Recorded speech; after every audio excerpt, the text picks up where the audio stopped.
उस दिन हमने कितना एंजॉय किया था ना, चल आज भी साथ में चलते हैं। मोना उससे मना करते हुए कहती है, नहीं नहीं रिंकू, आज तो मेरा मन बिल्कुल भी नहीं कर रहा। तुझे पता है आज रात से ही मेरी तबीयत कुछ खास अच्छी नहीं है और मेरा बिल्कुल भी मन नहीं कर रहा है। मोना यहाँ कहती है, इतना सुन रिंकू गुस्से से खुद ही तालाब की तरफ चल देती है।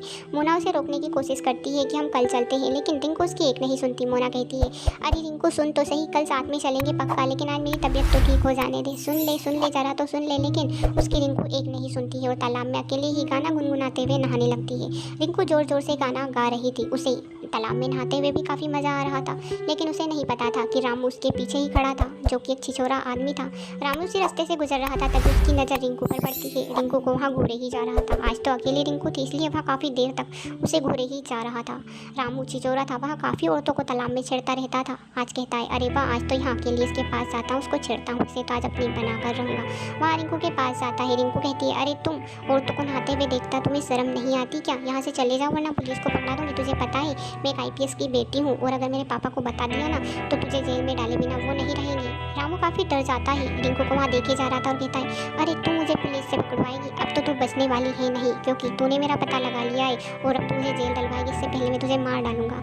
रामू रिंकू को तालाब में डुबो देता है, जिससे रिंकू की वहीं पर मौत हो जाती है। समय बीतता चला जाता है। एक दिन की बात है जब रिंकू एक चुड़ैल बन चुकी थी। चुड़ैल उसी तालाब में नहाया करती थी और गाना गुनगुनाया करती थी। चुड़ैल से काफ़ी लोग डर कर भागते थे, लेकिन चुड़ैल तो चुड़ैल थी, वहाँ लोगों को डराने का काम ही करती थी। लेकिन उसे तालाब में नहाते हुए काफ़ी मज़ा भी आता था।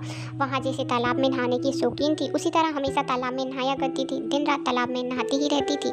उस रास्ते से कई लोग गुजरते थे, चुड़ैल को देखकर डरते थे, अरे कोई तो बचाओ चुड़ैल से, यहाँ कितनी खतरनाक चुड़ैल है, अरे कोई तो मुझे इस चुड़ैल से बचा लो, चुड़ैल से बचाओ बचाओ। लोग वहाँ से डरते डरते भागते थे। चुड़ैल ने अभी तक तो किसी को कुछ नहीं किया था, लेकिन उसे रामू से बदला लेना था। वह कहती है, मुझे रामू से कैसे भी बदला लेना होगा। उसने मुझे जैसे मारा है ना, उसे भी मैं उसी तरह मारूंगी। उसको तो मैं ख़त्म कर रहूँगी। इससे पहले मुझे कुछ ना कुछ करना होगा, तभी जाकर वहाँ मेरे हाथ लग सकता है, इसे तो वहाँ आएगा नहीं। रिंकू मोना का रूप धारण कर लेती है ताकि उसे देखकर रामू तालाब में आए और वहाँ उसे ख़त्म कर दे। वहाँ मोना का रूप धारण कर लेती है। कई दिनों तक वह मोना के रूप में ही घूमती है। मुझे रामू को कैसे भी ख़त्म करना होगा। रामू ने जिस तरह मुझे मारा है ना, मैं उससे किए का बदला लेकर रहूँगी और उसे भी ख़त्म कर रहूँगी। ऐसे इंसान को मैं छोड़ नहीं सकती। वहाँ मोना का रूप धारण कर ही घूमती है और मोना बहुत खूबसूरत थी। एक दिन रामू उसके चंगुल में फंस ही जाता है। वहाँ मोना को तालाब में नहाता हुआ देखता है। वहाँ सोचता है कि यहाँ तो रिंकू की सहेली मोना है। वहाँ उसे घूरता ही जा रहा था। रामू अभी भी नहीं सुधरा था, जैसा का जैसा ही था। उसने चाहे रिंकू को मार दिया था, लेकिन उसका किया का उसे पछतावा नहीं था। वहाँ कहता है, अरे वाह, रिंकू के बदले आज तो मोना मिल गई, मोना का तो और ज़्यादा मजा लूँगा। अब वहाँ उसके पास जाता है और उसे घूरता ही जा रहा था। मोना भी उसे देखे ही जा रही थी। रामू को लग रहा था कि यहाँ मोना है, उसे वहाँ बहुत ही खूबसूरत दिखाई दे रही थी। रामू थोड़ी देर में कहता है, अरे वाह मोना, तुम तो बहुत ही खूबसूरत दिखाई दे रही हो, क्या तुम मेरी बनोगी? क्या मेरे साथ चलोगी? क्या मेरे साथ नहाओगी? क्या? मोना गुस्से से लाल होकर चुड़ैल का रूप धारण कर लेती। कहती है, रामू तुझे नहीं पता मैं मोना नहीं रिंकू हूँ और तुझे ख़त्म कर रहूँगी। जब तक मैं तुझसे बदला नहीं ले लेती मेरी आत्मा की शांति कैसे मिल सकती है? आज तो तुझे ख़त्म करूँगी। रामू चिल्लाता है, मुझे माफ़ कर दो रिंकू, मुझे माफ़ कर दो रिंकू। लेकिन चुड़ैल उसे नहीं छोड़ती और वहीं पर ख़त्म कर देती है।